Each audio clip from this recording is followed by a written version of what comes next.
Hi, it's Robin Sharma, author of The Leader Who Had No Title, founder of the Titan Academy, and I want to welcome you to this mastery session. It's about an incredibly important topic that is so fascinating to so many people: the cure for fear. If you're human, you're going to face fear. And so one of the things that A players do, that leaders without titles do, that iconic human beings do, is they develop a resilience or a hardiness in the face of fear. A story I remember reading in an Osho book a while ago. So there was this man, and he was a mountain climber. So he climbed the mountain and he reached the summit, but he sort of misjudged the timing and it became dark. And so he made his way down the mountain as the sun set, but he got to a place where it became so dark he couldn't move. And he thought he was on this ledge, and he just became paralyzed by fear. He just realized that, if he moved a few inches over, he would fall thousands and thousands of meters or feet to his death. And so all night, that was the most terrifying night of his life. He was on this ledge. He couldn't even move forward because he thought he'd fall. And he just stayed there frozen for hours and hours and hours. And then with the first rays of daylight, he started to laugh. And the reason he started to laugh was he realized just below the ledge, there was this huge stone platform. There was no danger whatsoever. It was just his perception of fear that caused him to feel terrified. And I think that's a powerful idea for us. The things that most frighten us, when we actually have the courage to do them, dissolve. I mean, just think about it. How many times there was something you were afraid to do, and maybe for years you avoided it. And then one day you decided to confront it. And when you ran towards the fear itself dissolved. And so what I want to do in this mastery session is offer you a few ideas to help you really cure fear. And the first idea is simply this: practice bravery training. You want to be a great footballer. We understand you've got to put in the time to practice. You want to be a great chef. We understand you've got to do the practice. You want to be a great entrepreneur. You've got to put in the hours of rigor and discipline building your business. You want to be a great chess champion. Of course, they're obsessed monomaniacally with practice. And yet when it comes to fear, we don't live in a society that values bravery training. You don't really hear people saying, go out and use this day to practice becoming fearless. And yet, we all know the 10,000-hour rule. We all know the 10-year rule pioneered by Anders Ericsson at University of Florida, the preeminent researcher in the field of exceptional performance. And that 10-year rule has now been popularized by a lot of authors. But what he found was this: if you look at any great performer, they had one thing in common. They spent the equivalent of 10 years or 10,000 hours practicing their skill before the first signs of genius showed up.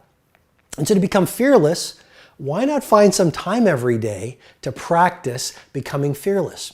Why not use whatever irritates you or frustrates you or frightens you during your day as bravery training? So let's say your supervisor walks in and says, tomorrow I'd like to give you to give a presentation on that project you did so brilliantly on. And start to pay attention. You notice you start to feel afraid. Develop the mindset where you say, okay, I'm going to say yes, because that is bravery training. Let's say you go home and with your intimate partner, you want to speak up. You want to say something. Maybe you want to ask for more love. Maybe you want to ask for one of your needs to be met because you feel it's unmet. But then you feel, well, what if he or she judges me? What if I get laughed at? What if they think I'm strange? Develop the mindset where you recognize that everything that scares you is bravery training. Okay, so what I'm suggesting on the first insight is really practice becoming fearless, and you will become a fearless human being. The second thing, release your attachment to outcomes. Now you say, Robin, what are you talking about? One of the real reasons we don't do the things that frighten us is because we are afraid of being judged. We are afraid of failure. We are afraid of success. We are afraid of stumbling. What I'm suggesting to you is one of the reasons we don't really step into our heroic nature as human beings is because we're attached to the outcome. And so just developing the philosophy where you live in the moment, you do the things that frighten you, and you don't really worry about what happens? That will develop a sense of fearlessness and a sense of bravery. The third tool or the third tactic to become fearless: hang with the heroes. Well, if you've followed me before in other mastery sessions, or maybe it's Facebook or Instagram, or you've read my books, you know that I believe you become your conversations. Because listening to an audiobook or reading a book is nothing more than having a conversation with the author. And you do become the people you surround yourself with. And so what I'm encouraging you to become fearless is to read the books of people who have transcended adversity. I mean, it might be a Nelson Mandela, it might be an Elon Musk, it might be a Martin Luther King Jr., it might be someone in your neighborhood who overcame adversity and you decide to have a conversation over coffee with them. I mean, a lot of times the media will ask me, well, Robin, your books work for people who had great backgrounds, people who have a lot of money, people who had the lucky breaks. That's just not true.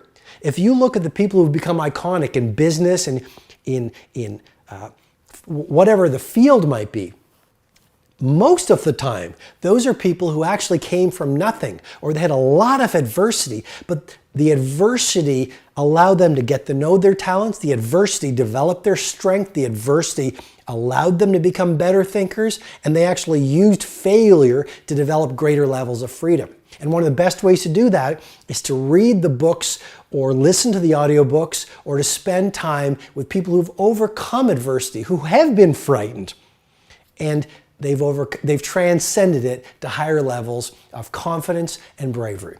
And then the final thing I will offer to you is simply embrace the mess. You want to be fearless?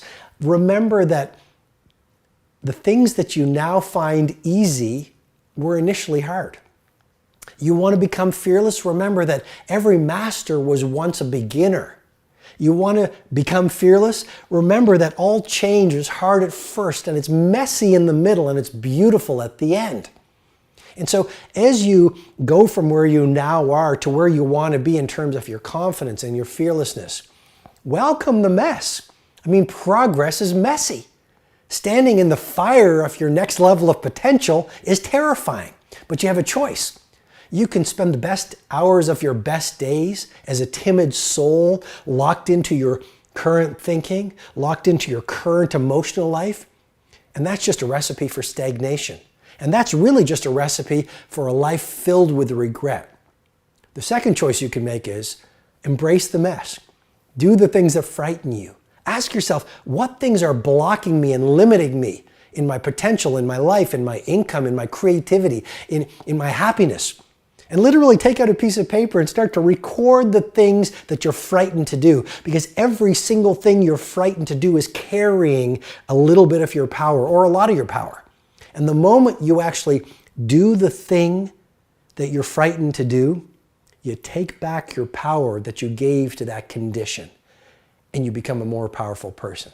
And if you do that every day by using every day as a platform for higher levels of bravery, then the rest of your life is just an exercise in you becoming world class. I'll talk to you soon. Thanks for being with me in this mastery session. Go ahead and be brave. Hi, it's Robin. I invite you to subscribe to this podcast and definitely go over to robinsharma.com for more information, tools, and resources on mastery, elite performance, and living a world-class life.